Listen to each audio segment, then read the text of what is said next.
नमस्कार, मी राहुल पाटील. स्वागत आहे तुमच्या सगळ्यांचं माझ्या यूट्यूब चॅनलवरती. 50 डेज 50 रायटिंग्स या चॅलेंजमधला आजचा हा आपला 34वा दिवस आहे. आजचं आपलं हे रायटिंग आयुष्यभर केलेल्या लढ्याबद्दल असणार आहे. आज केलेल्या कामाची पोचपावती आज लगेच मिळावी या अपेक्षेनं काम करणं म्हणजे एखाद्या जमिनीत बियाणं पेरून लगेच बाजूला उभं राहून पिकाची अपेक्षा करण्यासारखं आहे. आज केलेल्या कामाची दखल आज लगेच जगानं घ्यावी अशा अपेक्षेनं जर मोठमोठ्या लोकांनी काम केलं असतं तर त्यांच्याकडून जगाला दिशा देण्याचं काम घडलंच नसतं.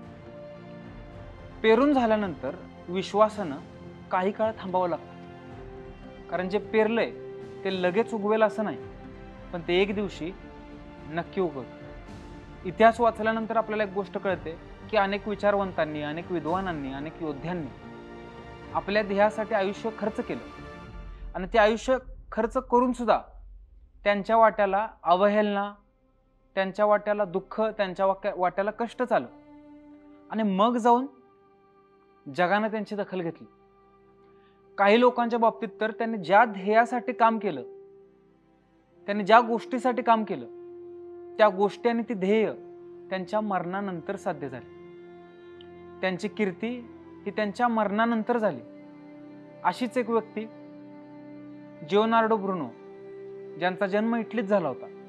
त्या काळी सगळ्या चर्चेसची अशी मान्यता होती की पृथ्वी ही सूर्यमालेत मध्यभागी आणि सूर्य पृथ्वीभोवती फिरतो.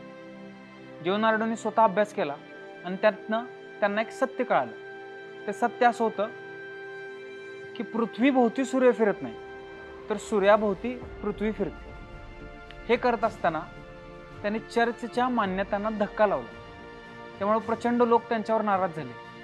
त्यांना या सगळ्या गोष्टीचा अंदाज होता, तरी सुद्धा ते सत्याच्या मग उभं राहिले. या सगळ्याची पोचपावती त्यांना कशी मिळावी, तर त्यांना भर चौकात अशी शिक्षा देण्यात आली.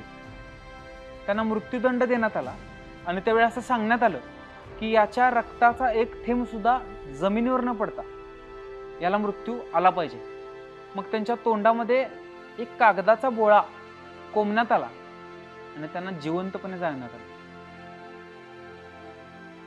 आपण या सगळ्यातून एक गोष्ट शिकण्यासारखी आहे की लिओनार्डो ब्रुनोंना हे माहित होतं की त्यांचा सामना कुणाबरोबर आहे. त्यांना या गोष्टीची कल्पना आहे की या लोकांना अंगावर घेतलं तर आपल्याबरोबर काय होऊ शकतं.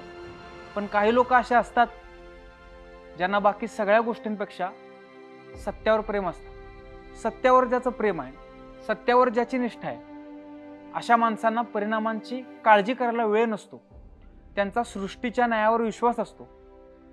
आयुष्यभर दुःख भोगावं लागलं, आयुष्यभर कष्ट भोगावं लागलं, आयुष्यभर टिंगलीचा विषय झालेल्या ब्रुनोला त्याच्या जाण्यानंतर कीर्ती मिळाली. त्याच्या जाण्यानंतर आज लोक अनेक वर्षानंतर सुद्धा त्याचं नाव आदरानं घेतात. आज त्याची ही कीर्ती कोणच पुसू शकत नाही. पण त्यासाठी त्यानं काय सहन केलं, त्यासाठी त्यानं किती मोठी संस्था अंगावर घेतली, ते खरंच प्रेरणा देऊन जातं. या सगळ्याबद्दलच मी एकदा असं लिहिलं होतं की सद्गुणांची कीर्ती आपोआप दूरवर पसरते, तिचा कोणी प्रचार करू नये. सद्गुणांची कीर्ती आपोआप दूरवर पसरते, तिचा प्रचार करू नये. आणि लढाई जर सत्याची असेल तर विरोधात कोण आहे याचा विचार करू नये. धन्यवाद.